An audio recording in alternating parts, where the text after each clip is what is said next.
Hello, everyone. Welcome to our podcast.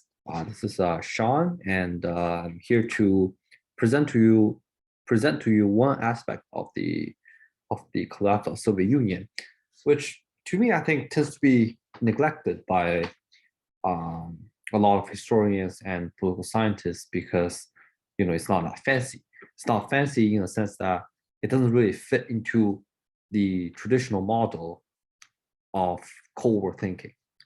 So when we talk about the Cold War, we people tend to talk about the battle between the West and East. When we talk about the battle of the West and East, we tend to talk about the US and USSR confrontation. We tend to talk about the fight between Warsaw Pact and NATO, it's very easy to draw to the conclusion that the Soviet Union collapsed and the Eastern Bloc collapsed because that they lost in the Cold War.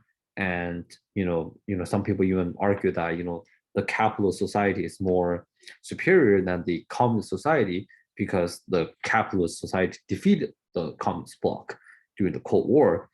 But today I'm not going to talk about this traditional understanding of the Cold War because I think the existing literature have covered it well enough. So today I'm actually going to talk about the internal conflict within the communist bloc that contributed to the collapse of Soviet Union. And since there are numerous internal conflicts within the communist bloc, well, particularly between the Soviet Union and other communist nations, I'm going to use the Sino-Soviet split as more of a case study for to illustrate how Soviet Union failed to keep the communist bloc a united, coherent front when fighting the Cold War, which eventually ended up making itself fighting a multifaceted warfare. So, and I'm gonna talk to you how all these things happened. So if you look at the history after Cold War, there are numerous internal conflicts within the communist bloc, and people didn't really talk about it because the West cared more about how itself defeated the Soviet Union. So, for example, the Soviet Yugoslavia split during Stalin era. So the leader of the former Yugoslavia was Tito. So Tito, as we know, was a very personalistic authoritarian leader who had his own interpretation of communism. So when Stalin ruled the Soviet Union, he disliked how Stalin treated its communist comrades, very brutal and uncivilized and totalitarian way. So he split with Stalin, and Stalin was really irritated. He severed diplomatic relationship between the Soviet Union and Yugoslavia, which was quite unprecedented because it was very rare during the Cold War for two countries that belong to the same group to fight each other to that degree. But it did happen, and the relationship between Tito's Yugoslavia did not really recover until Khrushchev became the supreme leader of the Soviet Union. But when it came down to the Khrushchev era, there were other internal conflicts emerged, except for the Yugoslavian situation. And one of the most famous one was the Soviet Albania split during the Khrushchev era. So the leader of the Albanian Communist Party was Enver Hoxha. So Enver Hoxha was also a very authoritarian leader, and he was known to be a Stalinist. And when Khrushchev criticized Stalin, he was not happy with Khrushchev. So Albania refused to participate in the Warsaw Pact ever since. And Khrushchev, basically did what Stalin did to Yugoslavia, severed diplomatic relationship, and forced Albania to choose other communist countries as their alliance in the world, which forced Enver Hoxha to turn to China in the end. And then why Albania turned to China? Well, because people will think about China as a communist country, so they just assume that China had a good relationship with Soviet Union. Well, it did not. So the Sino-Soviet split, basically ruined Soviet Union's role as a leading communist nation in the world. And I'm going to tell you why, in this podcast. So why did the Sino-Soviet split happen? That's a long story. So during the Stalin era, the People's Republic of China, so the China founded by the Communist Party, was established in 1949. So when the PRC, the People's Republic of China, won in the Chinese Civil War and became the governing party, they tried to make a very stable alliance with the Soviet Union. So during the Mao-Stalin era, so Mao was the leader of the PRC at the time, and Stalin was the leader of the Soviet Union. They had more of consensus on ideology. This doesn't mean that they liked each other. In fact, given according to my research, Mao actually hated Stalin as a person, but he did appreciate how Stalin led the country and led the party. So when the PRC was first formed, Mao's China and Stalin's Russia signed the Sino-Soviet Treaty of Friendship, Alliance, and Mutual Assistance. So it's essentially an alliance, kind of similar to the nowadays U.S.-Japan alliance. Basically, it's a treaty based on friendship, a treaty of economic aid, a treaty of military training, etc.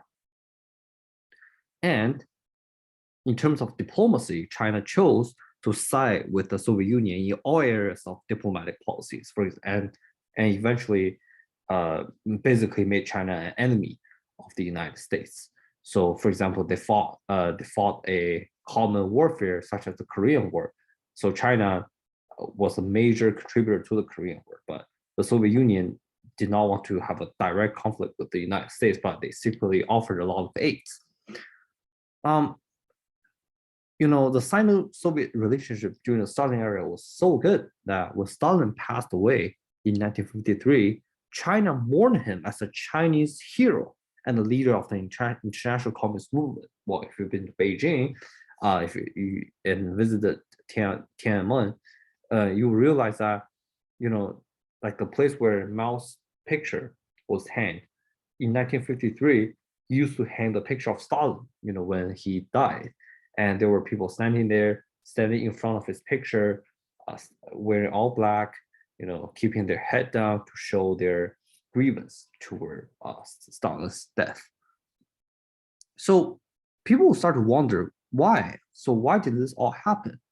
Because if two countries are two communists, because keep in mind, when the PRC was first established, Soviet Union basically rebuilt the entire nation. Like they offered 156 projects to China, mostly infrastructure to build railways, factories. Those are things that China never had before. So how did they split? That's the question. So when Khrushchev became the supreme leader of the Soviet Union, he actually did not, although his era was the start of the Sino-Soviet split, but he started off with his leadership offering more aid to China. So according to my research, Khrushchev offered more in economic aid with much better conditions compared to Stalin. But later on, Khrushchev was first disappointed because he did not see the kind of collaboration seen in other Soviet satellite states, such as Czechoslovakia, Poland, and Cuba, etc.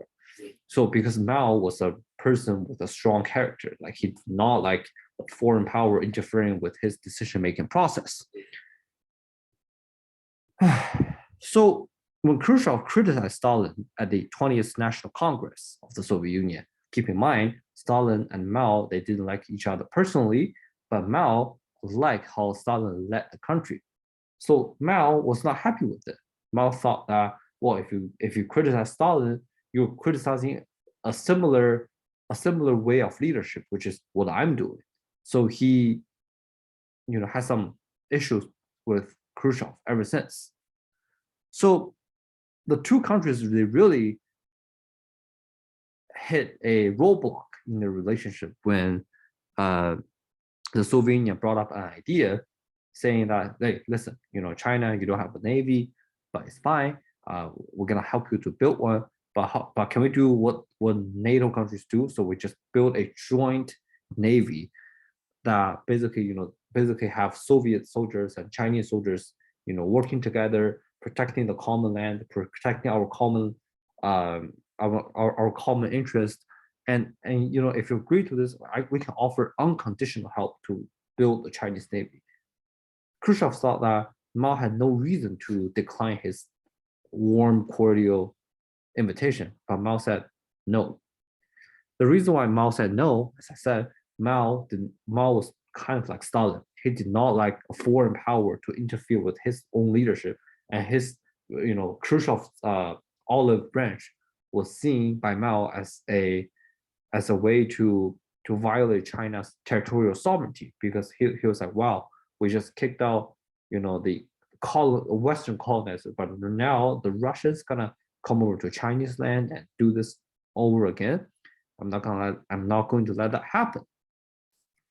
So Mao basically declined what Khrushchev said, and later on, around 1960s, the two people have more disagreement. So in 1960, Khrushchev was pissed off. Khrushchev was like, okay, screw this. I'm pulling out all supports.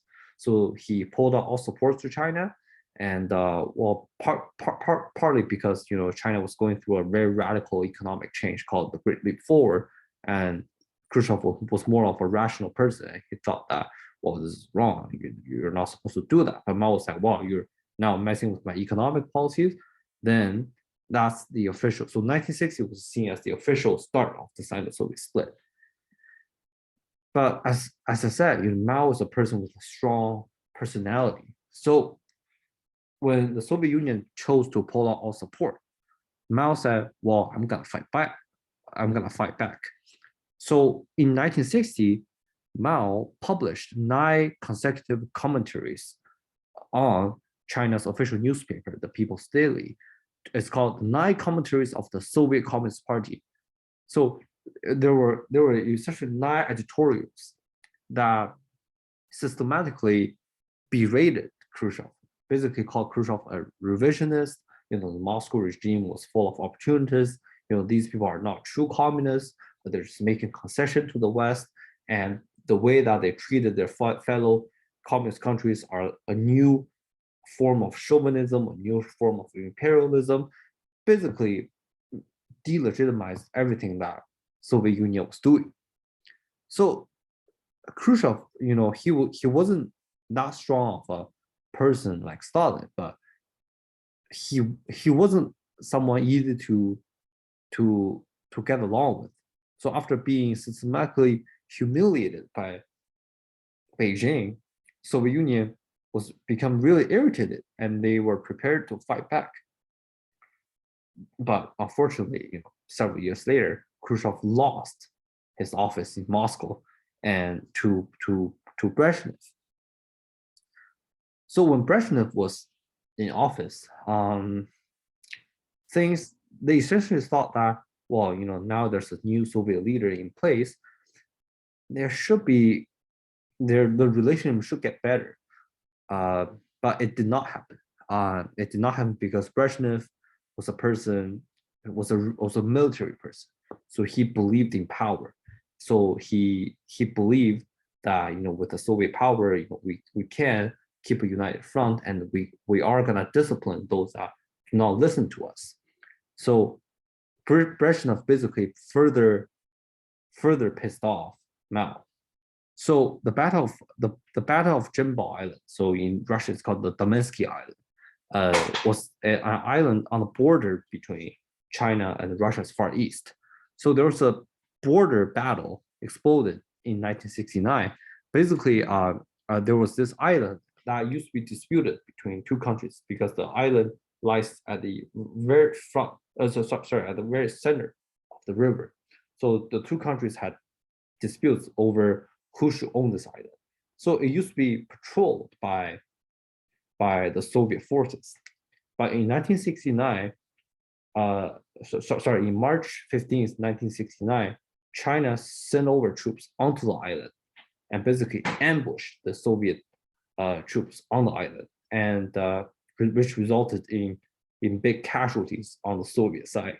So the Soviet Union later on, of course, they fought back. China fought back. Bang, bang, bang. They had some, very unpleasant encounter.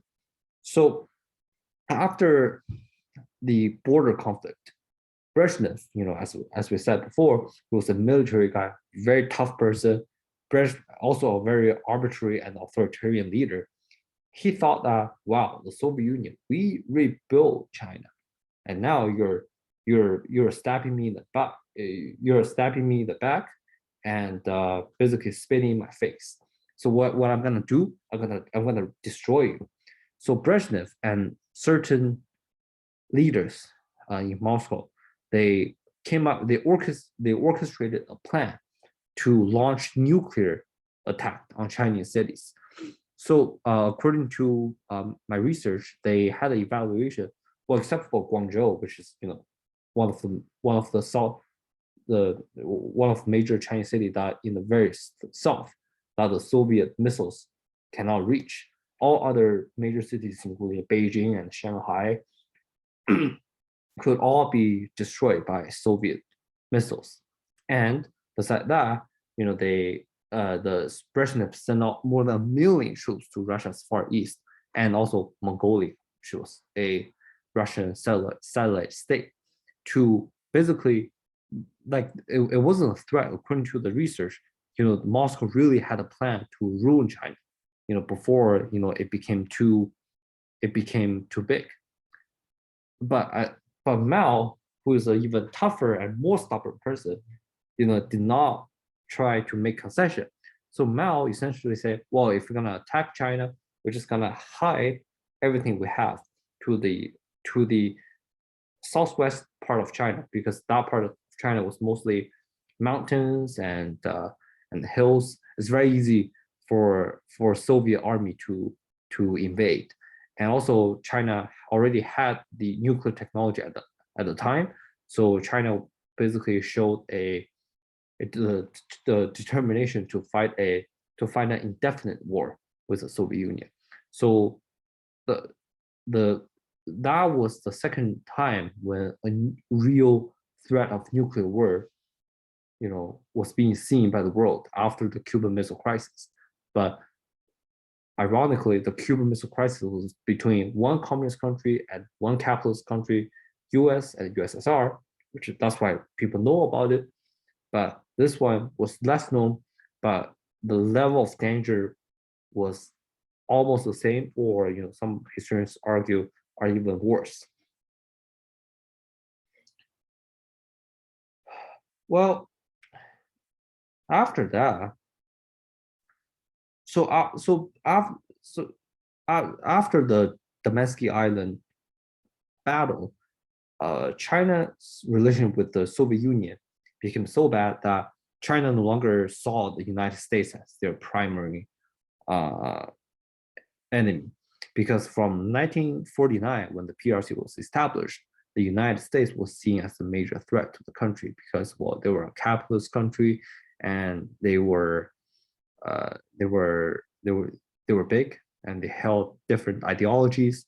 And the United States backed the Nationalist Party of China, which was the enemy of the Communist Party during the Chinese Civil War. But now Mao basically came up with the idea that, well, the Soviet Union borders us, they're closer to us, they have nuclear power, and if they attack us, they can really kill us. So although we're all communist countries, we hold a similar ideology, but from a realistic perspective, it's time for me to choose who to ally with and who to fight with. So Mao came up with the idea that I need to get along with the West. And history is full of certain occasions. So just when Mao had this thinking that I need to get along with the West, it just happened that there's one of the national security advisor to American President Richard Nixon, whose name very well known today, Henry Kissinger. So he was the national security advisor of Richard Nixon. So he saw the signal sent by China. So he came to Nixon and said, well, if we really want to drag the Soviet Union down, China will be a major ally that we want to have, because first it's big, it's close to the Soviet Union, and most importantly, if we have one communist country stabbing the other in the back, we could really justify our superiority. And we can also drive a wedge between the communist countries. So they will no longer have a united front. They will have two, you're either siding with China and indirectly making yourself a friend of the US, or you can stick with the Soviet Union and keep the old way. So it's gonna drive a wedge, it's gonna drive a different thinking in the communist bloc, which will be really beneficial to Americans' strategy in the Cold War. So Richard Nixon, as most people know, visited China in 1972. The two countries between China and US, their relationship normalized, and they established diplomatic relationship.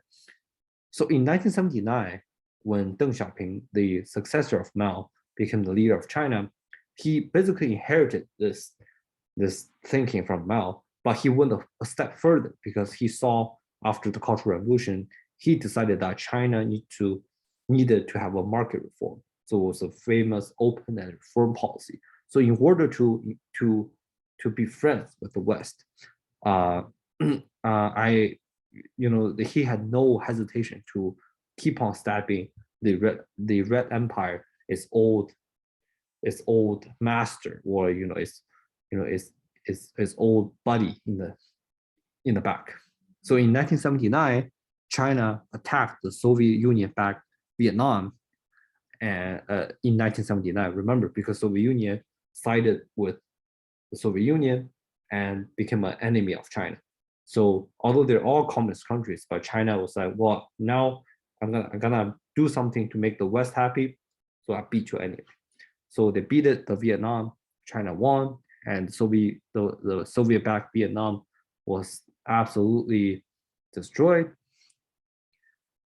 And in 1979, when the Soviet Union invaded Afghanistan, China, along with the US, condemned the Soviet invasion of Afghanistan.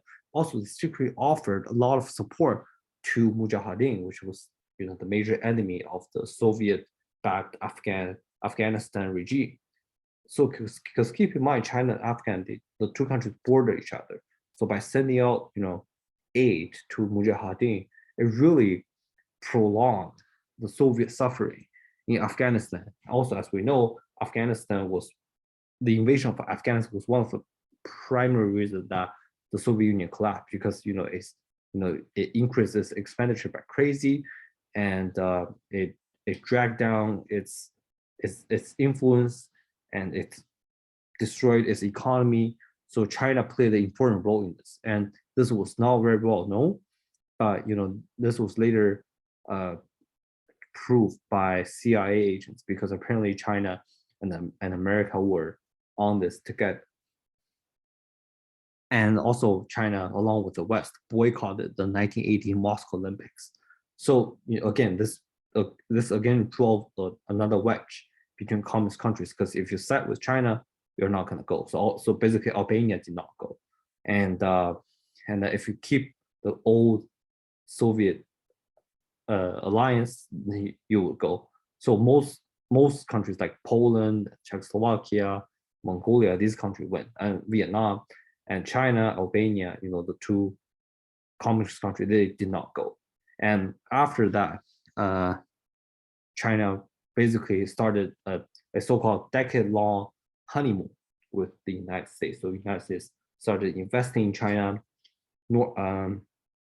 offering China, helping China to build a capitalist market reform in all aspects until the 1989 when there was a Tiananmen Square massacre. So the Chinese government cracked down on student movement in Beijing. But from 1979 to 1989, that was a 10-year honeymoon.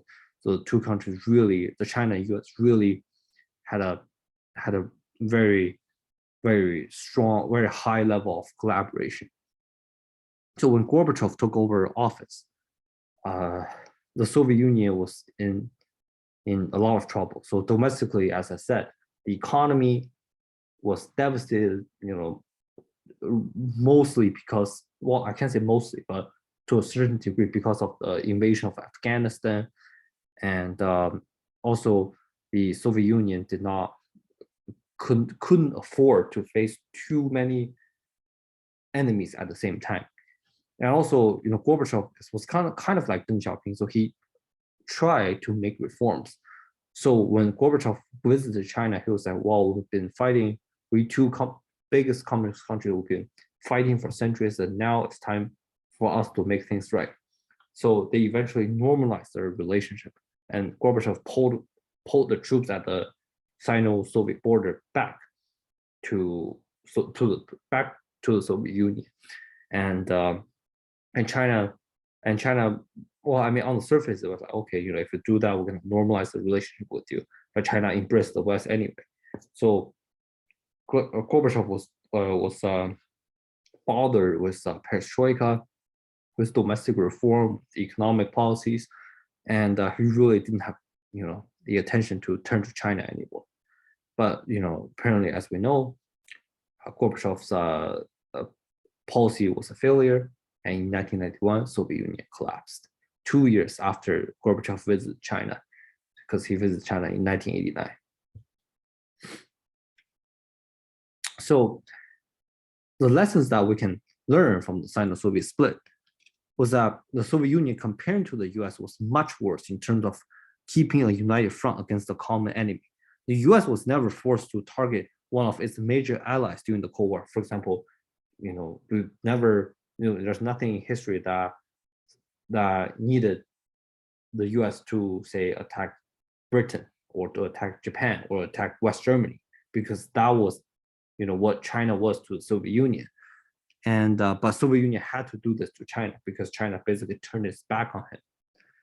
So when conflict among two major communist countries in the world became publicly demonstrated, it gave the US the opportunity to divide the Eastern Bloc, which put the USSR at a very precarious position, because